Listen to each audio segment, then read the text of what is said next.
Fullerton has a huge emphasis in working with students of age 0 to 5. Ongoing parent workshops for parents of pre-K students focus on topics such as early literacy and nutrition. We offer excellent state-funded and parent-funded preschools and transitional kindergarten classes. Staff reaches out to the community in many ways to inform about programs.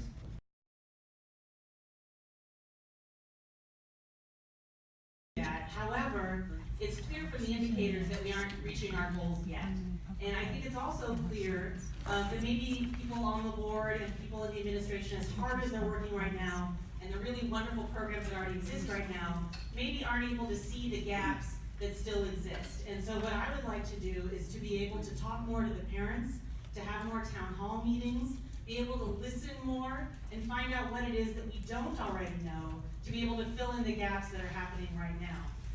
One of those gaps might be just informing parents of the programs that are already there. I think the people at the district level and the administrators know those programs, and the parents who live in the area might not yet be fully informed. So that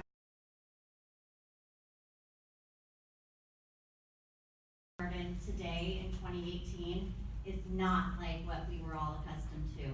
There are very, very high expectations for our students on the very first day of kindergarten, not just academically, but socially and emotionally. Children without quality access to early childhood education are being set at a disadvantage without that access. Those small gaps that start in kindergarten will increase over time. So I have always been an advocate for increasing accessibility to early childhood education. It pays off in dividends to our students, not just the child, but our overall costs long term to address those intervention requirements. On the importance of early child education is critical. Sharing information, as you had said, regarding our state preschool programs and enrolling eligible children is an important task that we must focus on. The role of the school district is to work with the families, early childhood providers, and professionals to prepare our students for school. One of the biggest challenges that we face is this microphone. The biggest challenges that I think we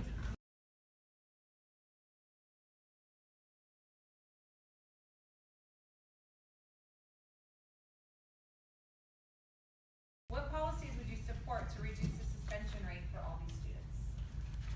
I believe that the suspension policy should be applied equally across racial and socioeconomic lines. Any policies designed to reduce the behavior that leads to suspension should be fully available to all students regardless of these factors. Kids at risk for suspension should be identified, counseled, directed to the help they need to avoid suspension. We cannot lose sight of the fact that part of the function of an appropriately applied suspension is to protect the learning environment for all students, including students who are identified at greater statistical risk.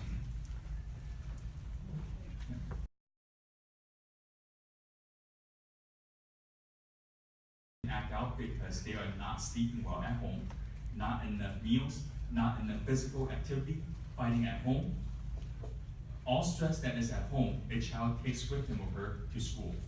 Also, Hispanics and Black students are stereotyped to be bad students, so teachers can see them as more troublemakers, and the students can think, well, am I really a bad student? So I'll act like a bad student. This fulfills the prophecy period. Thank you. District Area 1. When students join our school district, they learn the responsibilities of being a student. We provide activities for them. The busier they are, the less likely they are to get in trouble.